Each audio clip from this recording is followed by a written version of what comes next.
오늘 말씀의 제목은 경건이 없다면 반쪽짜리 믿음이다 라는 제목으로 하나님 말씀 전하겠습니다. 하나님은 땅끝까지 복음이 전해지기를 원하셨습니다.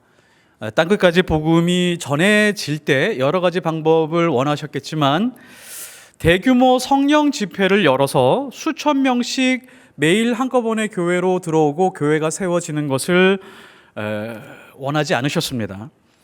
사실 지금 베드로와 제자들의 능력과 그 수준을 본다면 팔레스타인은 거의 한두 달 안에 복음화될 뿐만이 아니라 유럽이나 아시아 지역까지 빠르게 복음 전파가 될 가능성이 매우 높습니다.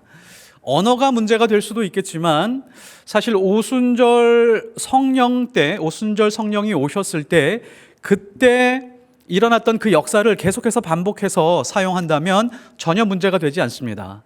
베드로가 자기 말로 이야기를 하면 각 나라 사람들이 자기 언어로 이해할 수 있을 것이기 때문에 금방금방 복음이 전해질 수 있습니다.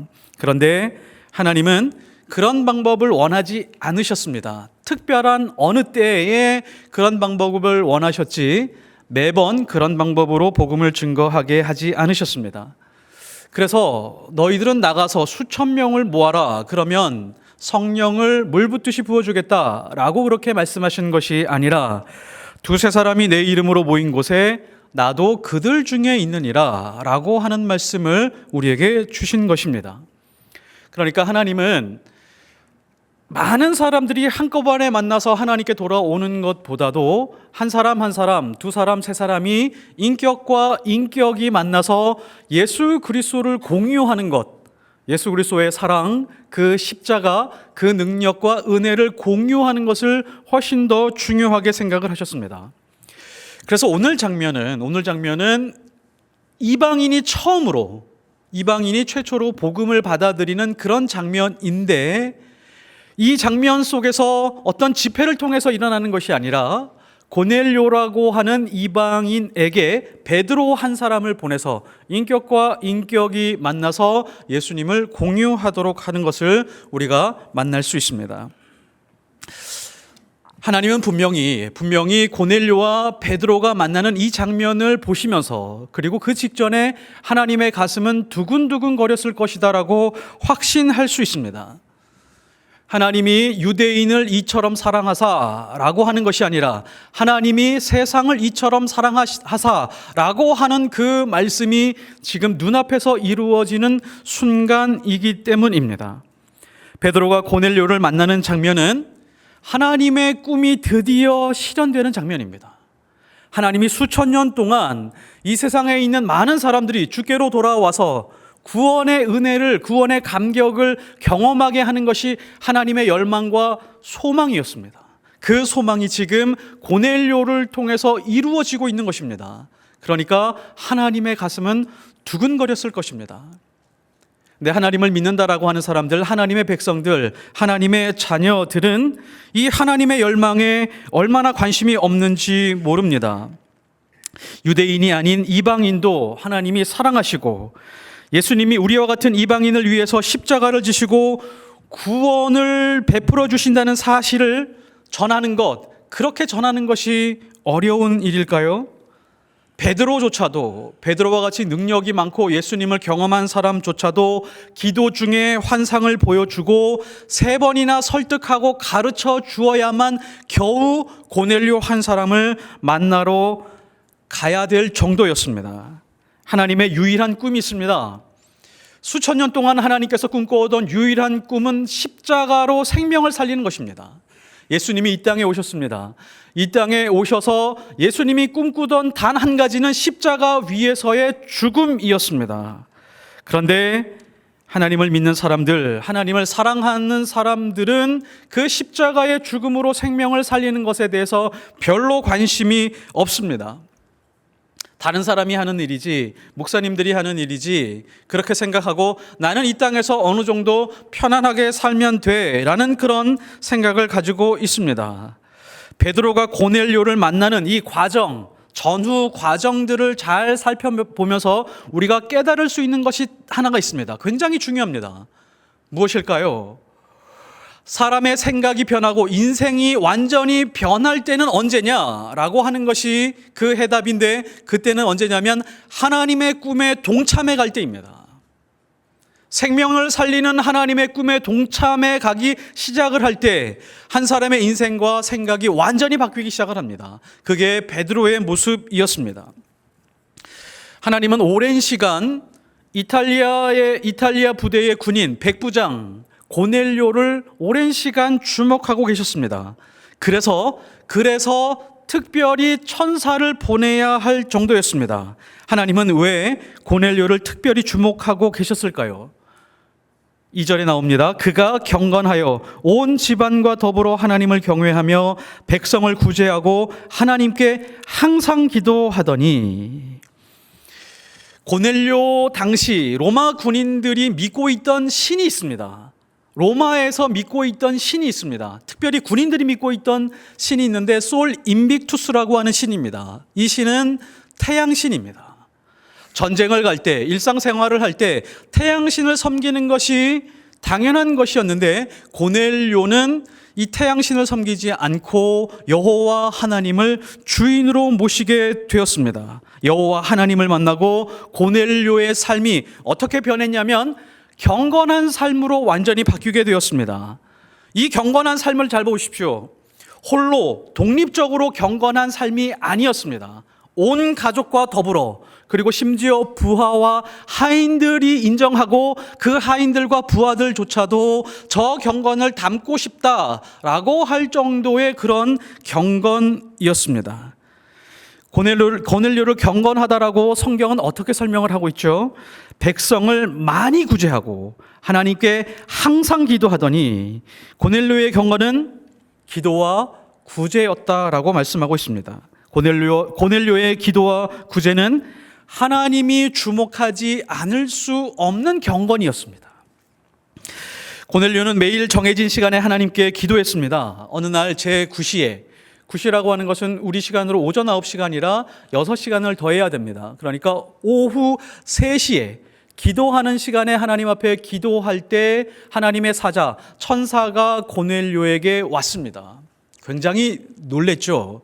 지금 3시라고 강조하는 이유는 지금 새벽에 잠자다 꿈꾸다가 그냥 대충 흐리멍텅한 환상을 본 것이 아니라 가장 정신이 또렷한 순간에 기도하면서 하나님을 만났다, 하나님의 사자가 찾아왔다라고 하는 것을 강조하고 있는 것입니다. 우리는 하나님을 좀 특별하게 만나고 싶을 때가 있죠. 그래서 하나님을 특별하게 만나고 싶을 때 특별한 교회를 가거나 특별한 집회를 가거나 어느 특정한 기도원에서 오랫동안 시간을 두고 머물고 싶은 그런 생각을 가질 때가 있습니다. 그런데 하나님이 특별하게 만나주는 순간은 우리가 살아가고 있는 평범한 일상 속에서 하나님이 찾아오시고 하나님이 우리를 주목하고 계시다라고 하는 것을 놓쳐서는 안 됩니다. 고넬료는 갑자기 하나님의 천사가 등장해서 두려웠습니다. 그래서 무슨 일이 나이까? 라고 그렇게 물어봤습니다. 하나님의 사자 천사의 대답이 놀랍습니다.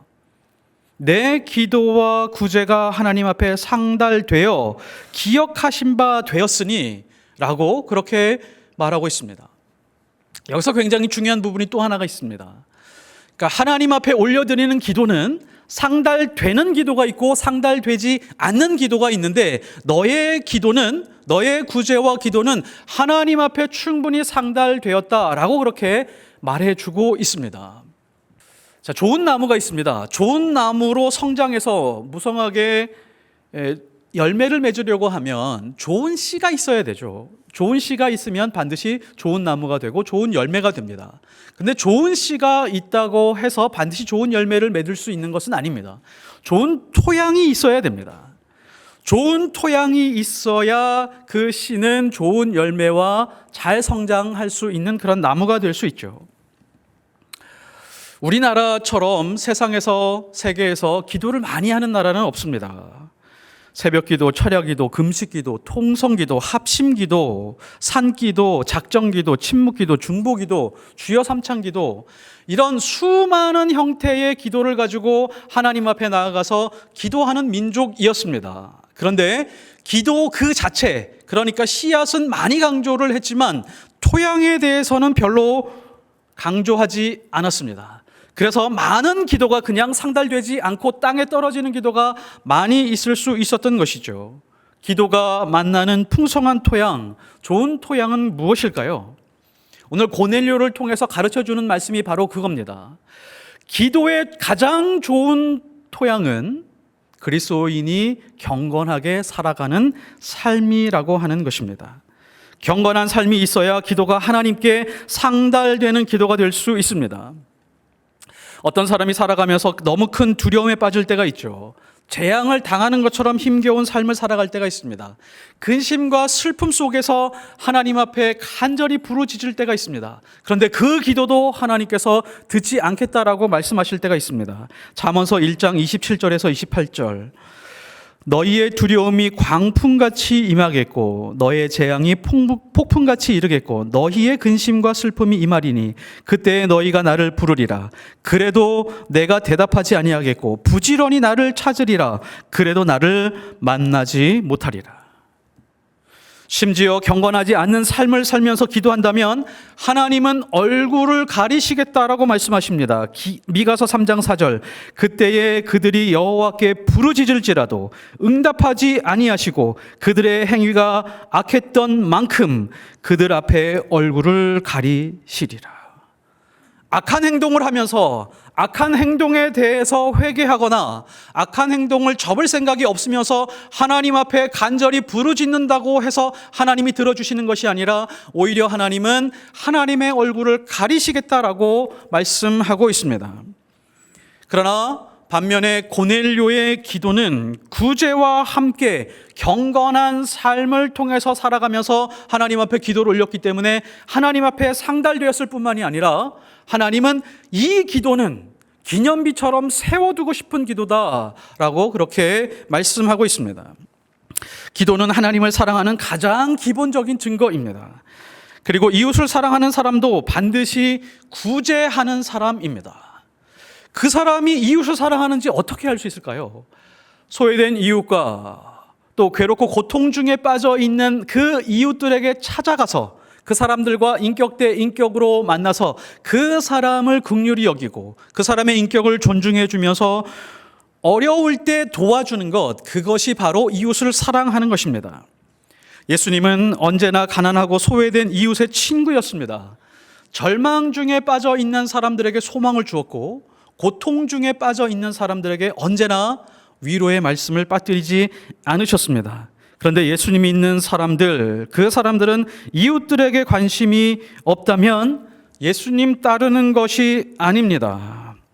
예수님은 가난하고 병든 사람에게 가까이 하면서 언제나 물질의 어려움과 육신의 질병만 치료해 주신 것이 아니라 가장 중요한 것은 그들의 영혼을 걱정해 주셨습니다. 이것이 진정한 구제의 의미입니다. 그래서 구제라고 하는 것은 물질을 도와주고 그냥 단순히 격려하고 위로하는 데서 끝나는 것이 아니라 예수 그리스도가 생명이라고 하는 것을 알려주는 것입니다. 당신이 지금 힘들고 어려운데 예수님을 찾아가 보십시오. 예수님을 만나주십시오. 만나보십시오. 그러면 예수님이 찾아와 주실 것입니다. 그리고 지금 당하고 있는 그 근본적으로 어려운 문제를 그 예수님이 해답으로 알려주실 것입니다. 그리고 동행해 주실 것입니다. 라고 알려주는 것, 복음을 증거하고 선교하는 데까지 가는 것, 이게 진정한 구제입니다. 그래서 하나님을 사랑하는 것, 그리고 이웃을 사랑하는 것을 구체적으로 실현하는 것이 바로 기도와 구제라고 하는 것이죠. 이 기도와 구제를 그대로 실천하고 있는 사람이 고넬료였었기 때문에 하나님은 이것을 기뻐 받으셨습니다. 유대인들은 전통적으로 거룩이 가장 중요했습니다. 거룩과 성결이 가장 중요한 그런 사람들이었습니다. 이 거룩을 이루기 위한 두 가지 수단이 있었는데 그것이 바로 율법과 성전에서 제사였습니다. 그래서 율법과 제사 안에서 거룩을 이루기 위해서 온 힘을 다한 민족이 유대인이었습니다. 그런데 하나님은 말라기에서 구약 성경이 끝나가면서 굉장히 혐오스럽게 말씀을 하십니다. 내 마당만 밟을 뿐이니라. 너희들이 지키고 있는 그 율법, 그리고 너희들이 지금 나에게 올려주고 있는 그 제사는 나를 역겹게 만든다라고 그렇게 말씀하고 있습니다. 그러니까 전혀 거룩하게 받아들이지 못하고 있었던 것이죠. 거룩은 거대한 개념입니다. 거룩을 죄가 없는 상태로 설명하는 것은 무언가 좀 선명하지가 않습니다. 그러니까 어떤 아버지를 설명할 때, 내 아버지를 설명할 때 아저씨가 아닌 사람, 이렇게 설명하는 것과 비슷합니다. 그리고 거룩이라고 하는 것, 이 거룩이라고 하는 것을 개념적으로 구분되다, 구별되다라고만 설명하는 것도 뭔가 조금 작은 개념입니다. 하나님은 내가 거룩하니 너희도 거룩하라 라고 명령하셨기 때문에 우리는 이 거룩을 삶에서 실현할 수 있어야 됩니다. 그럼 거룩이 어떤 걸까요? 거룩이라고 하는 것은 하나님의 말씀을 들었을 때 이 말씀에 순종하기 어려운 상황에서 순종했을 때 얻게 되는 결과입니다. 기도로 하나님을 만나고 구제로 이웃을 만나게 되면 반드시 밝고 따뜻하고 거룩해질 수밖에 없습니다. 거룩은 경건한 삶으로 드러나게 되어 있습니다. 그래서 오늘 말씀은 기도와 구제의 삶을 사는 고넬료를 경건한 사람이라고 그렇게 표현하는 것을 주저하지 않고 있습니다. 우리는 오늘 이 경건이라고 하는 대단히 중요한 주제를 가지고 하나님 앞에 섰습니다. 그래서 이 경건이라고 하는 것을 분명하게 정리하고 넘어가지 않으면 안 됩니다. 이 경건이라고 하는 것, 이 경건은 겉으로 드러나는 종교적인 행위가 아닙니다. 어떤 신앙적인 행위를 통해서 마음이 고요하고 평온해져서 착하게 살아야지라고 하는 그런 결심도 아닙니다. 더 중요한 것이 있습니다. 성경에서 말하고 있는 이 경건이라고 하는 것은 교회와 예배 안에 갇혀 있는 것이 절대로 아닙니다. 야고보서 1장 27절은 경건에 대해서 가장 잘 가르쳐주고 있는 그런 말씀입니다. 하나님 아버지 앞에서 정결하고 더러움이 없는 경건은, 하나님 아버지 앞에서 정결하고 더러움이 없는 경건을 뭐라고 말씀하실까요? 곧 고아와 과부를 그 환난 중에 돌보고 또 자기를 지켜 새 속에 물들지 아니하는 그것이니라. 무조건 찾아가서 가난한 사람을 돌보고 내가 새 속에 빠지지 않는 것, 이런 결과를 먼저 보지 마시고 더 중요한 것이 있습니다. 경건이라고 하는 것은 관계에서 시작해서 관계로 이어지고 있다라고 하는 것입니다.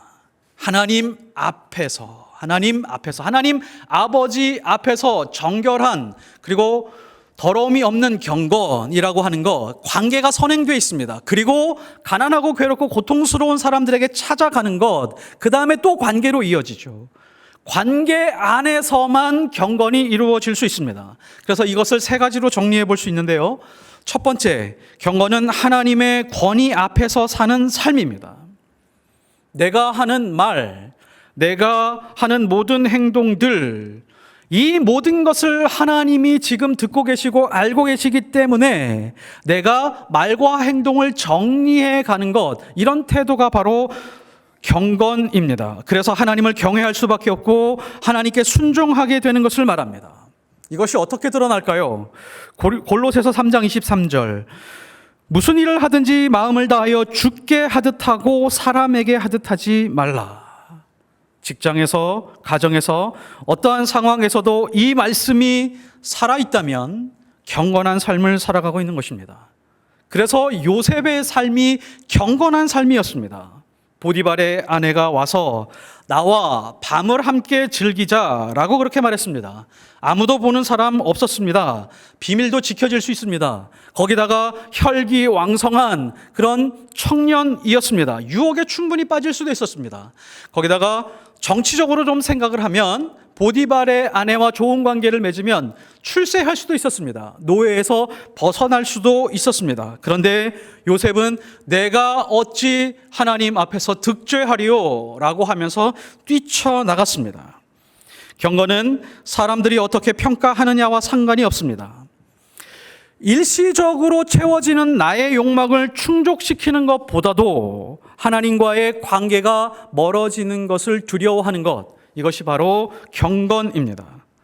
두 번째 경건은 교회 안이 아니라 교회 바깥으로 흘러가는 삶을 말합니다. 정결하고 더러움이 없는 경건은 곧 고아와 과부를 그 환난 중에 돌보고, 정결하고 더러움이 없는 경건, 환난 중에 이웃을 찾아가서 돌보는 것입니다. 하나님이 내 앞에 있고 내가 하나님 앞에 있기 때문에 그 이웃들을 돌보지 않을 수가 없게 되는 것입니다. 왜일까요? 하나님 앞에 있으니까 하나님의 눈을 가지게 되었습니다. 하나님의 시선을 가지게 되었습니다. 하나님이 보는 곳을 보게 되니까 하나님이 아파하는 것이 내가 아파하는 것이 되어버렸습니다. 그러니까 그냥 가만히 있을 수가 없게 되는 것이죠.